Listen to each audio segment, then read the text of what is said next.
그 비정상적인 사람이 유도분만을 하는 경우하고 이제 정상적인데 유도분만을 해야 되는지 고민하는 경우 이 두 가지가 있어서 거기 그 두 개를 나눠서 좀 설명을 해보도록 하겠습니다.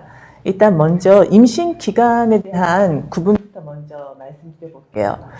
우리가 이제 다들 아시겠지만은 조산하고 만삭을 비교할 때 이제 37주를 기준으로 잡습니다. 37주 이후에 나오는 것은 다 만삭이라고 일단 치죠. 그래서 사람들이 옛날에는 그냥 37주 이후에만 아기 나면 그냥 되는 거 아니야? 라고 생각을 하시는 분들이 많았어요. 그래서 예를 들어서 둘째 낳아야 되는데 첫애가 이제 어린이집에 가는 날짜가 정해져 있어서 그게 예정일보다도 좀 한 3주 앞이다. 그러면 37주 넘어서니까 그냥 어린이집 가기 전에 아기 둘째 낳아버리고 싶다라든가 아니면은 뭐 예정일 일주일 지나도 소식이 없어요. 그렇지만은 유도분만은 하기 싫고 아기가 나올 때가 아직 안 돼서 안 나오는 거 아니에요? 한 일주일 정도 더 기다려서 예정일보다 한 2주 지나도 괜찮지 않아요? 라고 물어보시는 분들도 있었죠.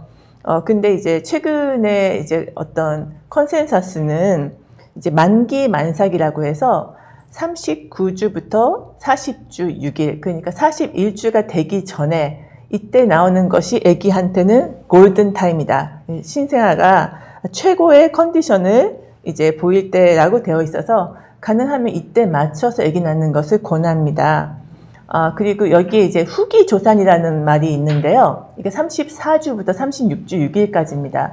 우리가 조산이라고 하면은 대개 28주 이후에 나온 애들 다 조산이라고 하는데, 요즘 이제 고위험 임신이 돼가지고 이제 대학병원에서 아기 낳으시는 분들도 많은데요. 되게 그때 그 선생님들이 어떻게든지 아기를 34주까지는 끌려고 하는 경우가 많습니다. 왜냐하면은 아기 입장에서 34주 이전하고 이후에 나오는 것이 여러 가지 조산의 합병증의 차이가 크기 때문에 그렇거든요. 그러니까 34주라는 것을 좀 알고 계시고, 그리고 39주부터 40주 6일까지가 아기한테는 제일 좋은 시기다라는 것을 좀 알고 계셨으면 좋겠습니다. 네, 다음 슬라이드 보여주세요. 이제 유도분만을 언제 할지를 결정하려면 이게 아기나 엄마한테 가장 빨리 할수록 아기한테나 엄마한테 득과 실이 있고 또 늦게 할 때 득과 실이 있는데 그걸 잘 저울질을 해서 결정하셔야 되거든요. 다들 많이 아시겠지만은 이제 아기가 빨리 나오게 되면 조산으로 인한 이제 아기의 문제가 생길 수가 있죠. 그리고 산모 같은 경우에 너무 일찍하게 유도분만을 하게 되면 사실 이 유도분만 때 쓰는 약제가 잘 안 듣는 경우가 많습니다. 그래서 그냥 아무 때나 입원해서 주사 맞으면 진통이 걸리는 줄 아시는 분들이 많지만 사실은 그렇지 않고 그냥 이틀 동안 아직 준비가 안 됐는데 주사만 맞다가 결국 이제 원하지 않는 제왕절개를 하게 될 가능성이 높아지는 거죠. 근데 반면에 이제 시간이 지나면 지날수록 사실 임신이라는 것 자체가 좀 위험해질 수가 있습니다. 일단 임산부 같은 경우는 혈압이 올라가기 시작하고요. 그리고 만삭을 지나면 지날수록 출혈도 많아지고 심한 경우에는 자궁 파열 같은 것도 발생을 합니다. 그리고 이제 태반이라는 것이 언제까지나 이제 기능을 유지하는 게 아니고 예정일 지나면 태반 기능은 서서히 떨어지기 시작합니다. 그래서 이제 시간이 지나서 아기를 낳을수록 태반 기능 저하 때문에 아기가 산소 부족이 돼서 힘들어하기도 하고 그 태변을 싸서 나중에 이제 폐렴 같은 게 걸릴 수도 있고 심한 경우에는 사산을 할 수도 있죠.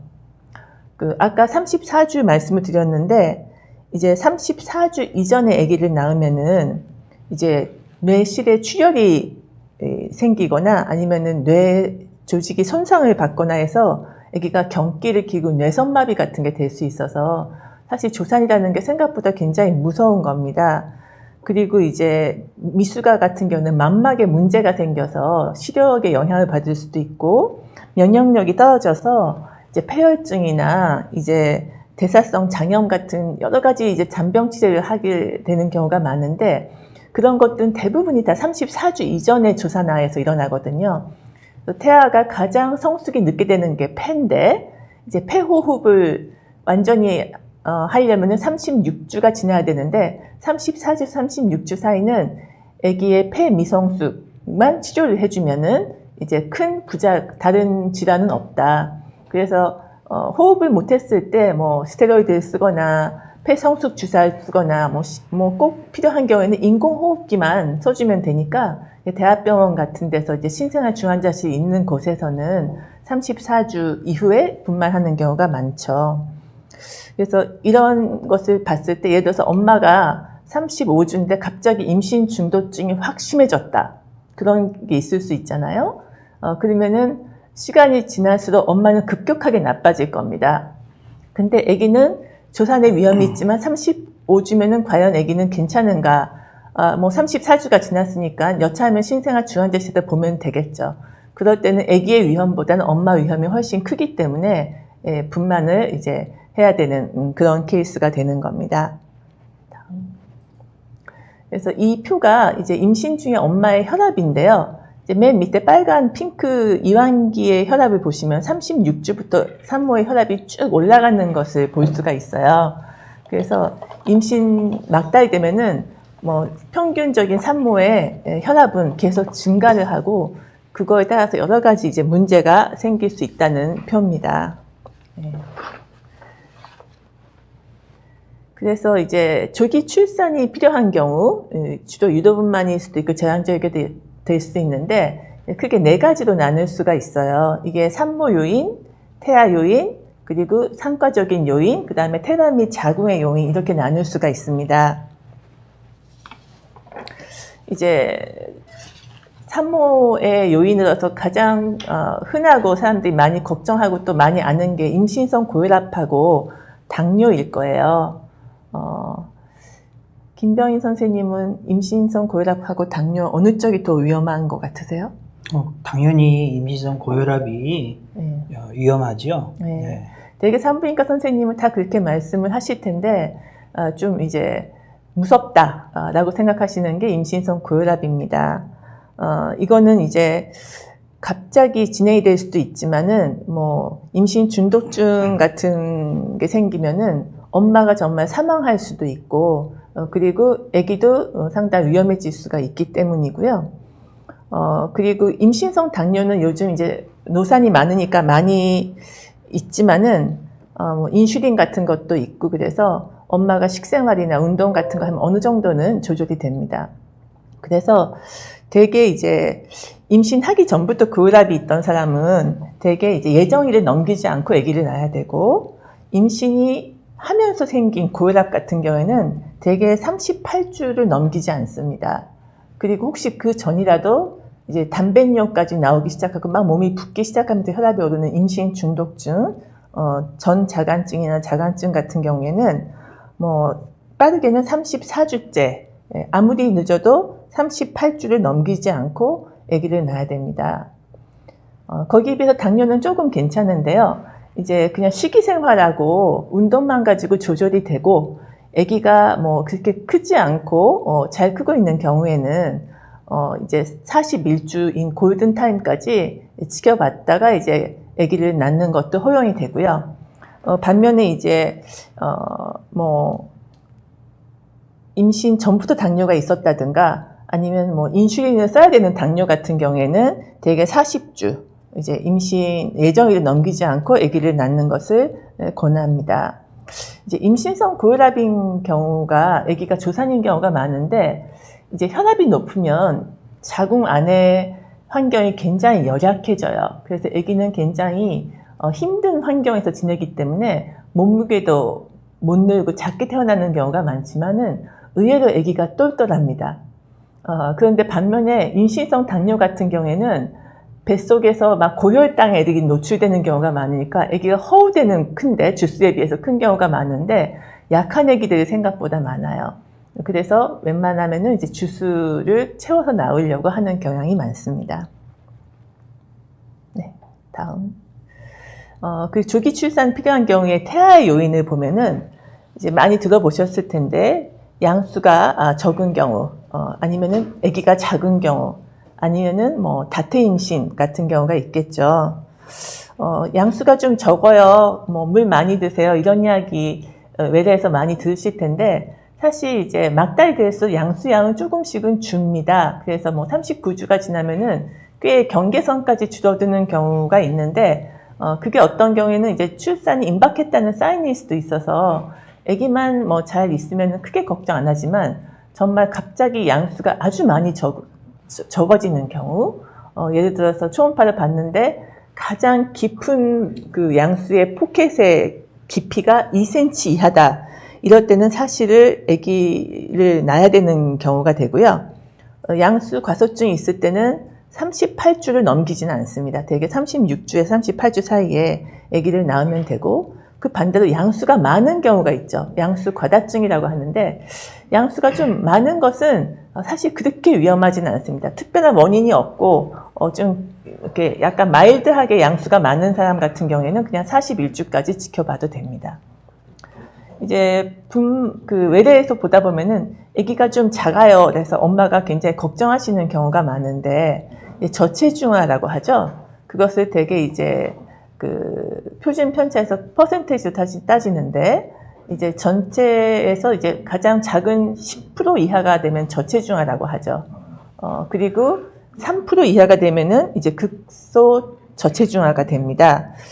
대개 이제 한 10% 이하여라도 아기가 뭐 건강하고 뭐 태동 검사나 혈류 검사에서 이상이 없으면 대개 예정일 정도까지는 기다립니다. 그렇지만 예정일을 넘기면 태반 기능이 떨어지기 때문에 아기가 더 이상 크지를 못하거든요. 그러면 굳이 기다릴 필요가 없기 때문에 한 10% 이하의 저체중아는 한 40주까지만 기다려본다라고 생각하시면 되고, 그 반대로 이제 극소 저체중아 같은 경우에는 조금 더 심각하다고 생각합니다. 그래서 38주 되게 넘기지는 않죠. 그래서 37주, 38주 정도에 아기를 낳게 됩니다. 그리고 이제 요즘은 도플러라고 해서 아기한테 가는 그 탯줄의 혈류를 보는 검사가 있는데, 그 검사가 굉장히 정확도가 높아요. 그래서 아기가 작은 것하고 그다음에 태동 검사 그리고 도플러 검사까지 다 해서 혹시 안 좋아지면은 그때는 바로 아기를 낳는 걸로 하시면 됩니다. 그리고 아기가 작았을 때 유전적인 영향도 좀 고려를 해야 되죠. 엄마나 아빠가 둘 다 뭐 키가 170, 180이고 둘 다 태어났을 때 뭐 다 4kg짜리 우량아였다. 근데 아기가 굉장히 작다. 그거는 이제 조금 걱정을 하겠지만, 그 반대로 엄마 아빠가 다 키가 굉장히 작고 왜소하시고 또 태어났을 때도 되게 작게 태어났어요. 그런 경우에는 조금 걱정을 덜 합니다.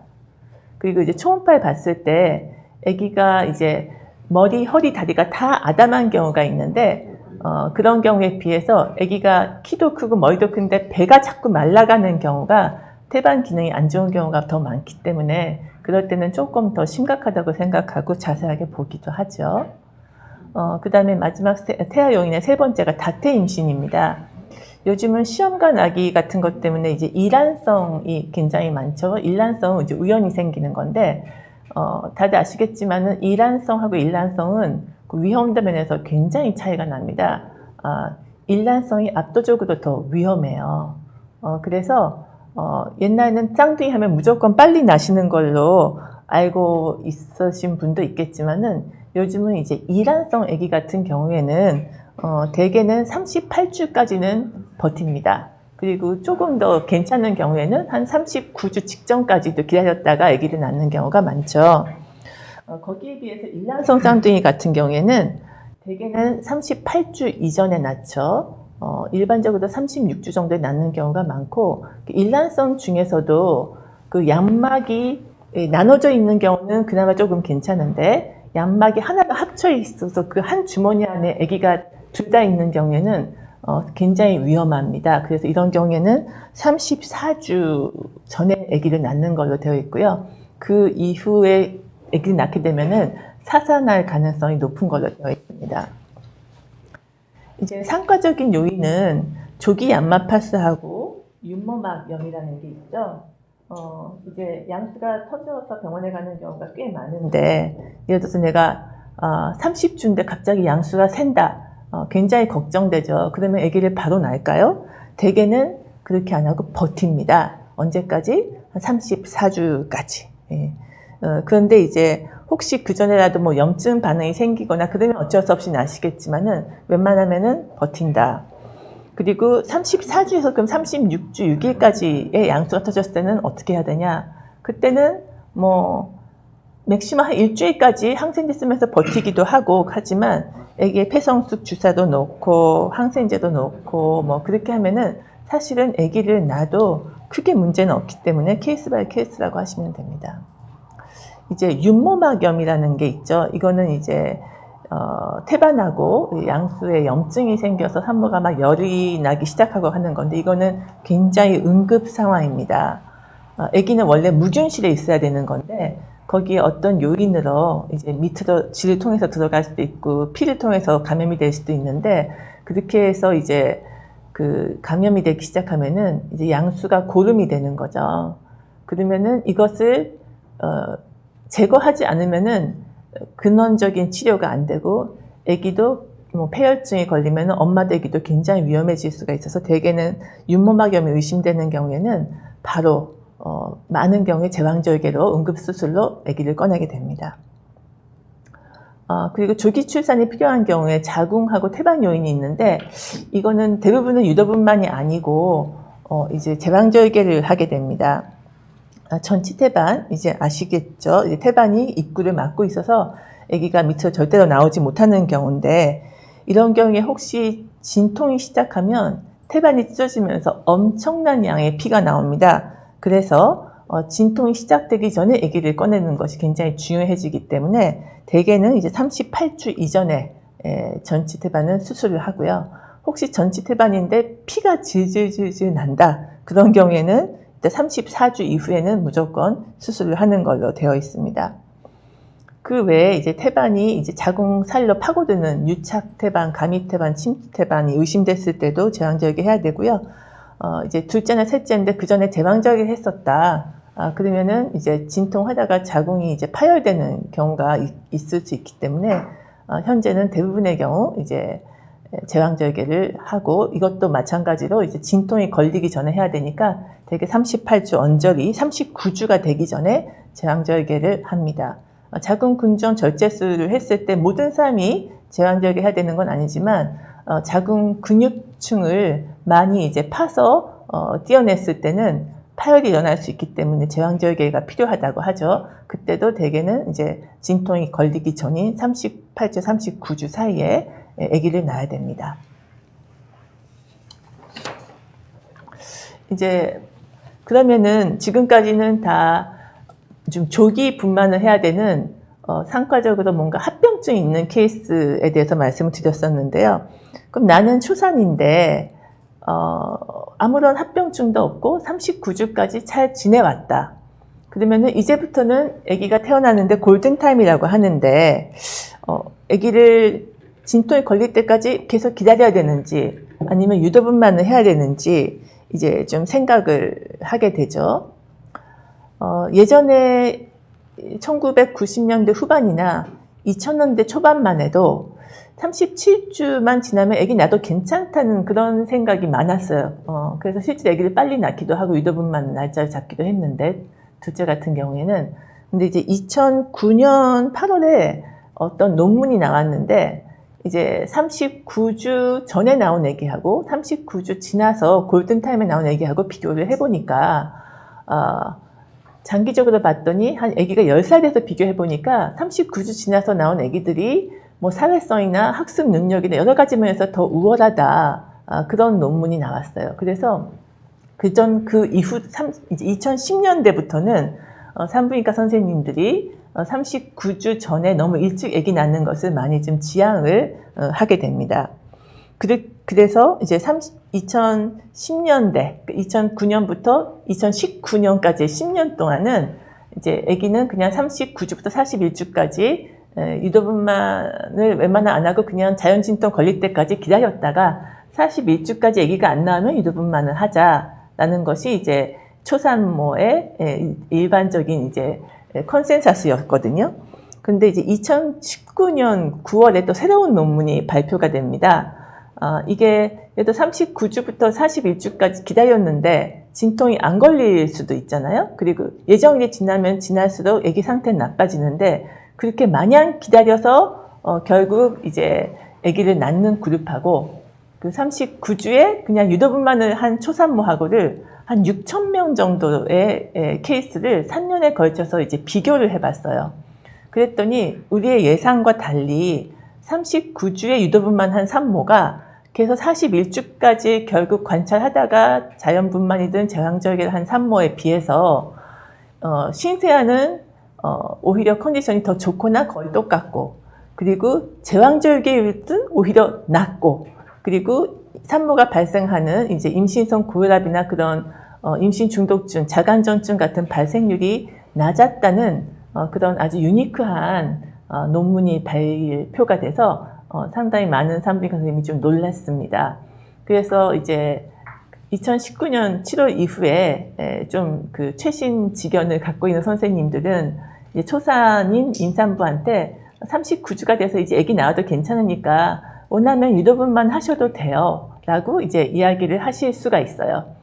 그리고 나서 반드시 해야 되는 건 아니지만, 그랬을 때 유도분만이 위험한 거 아닌가 라고 생각할 수 있겠지만, 사실 결과는 그렇게 안 나왔기 때문에 산모분이 여러 가지 상황을 고려해서 39주에 유도분만 하는 것도 선택하셔도 될 걸로 생각됩니다.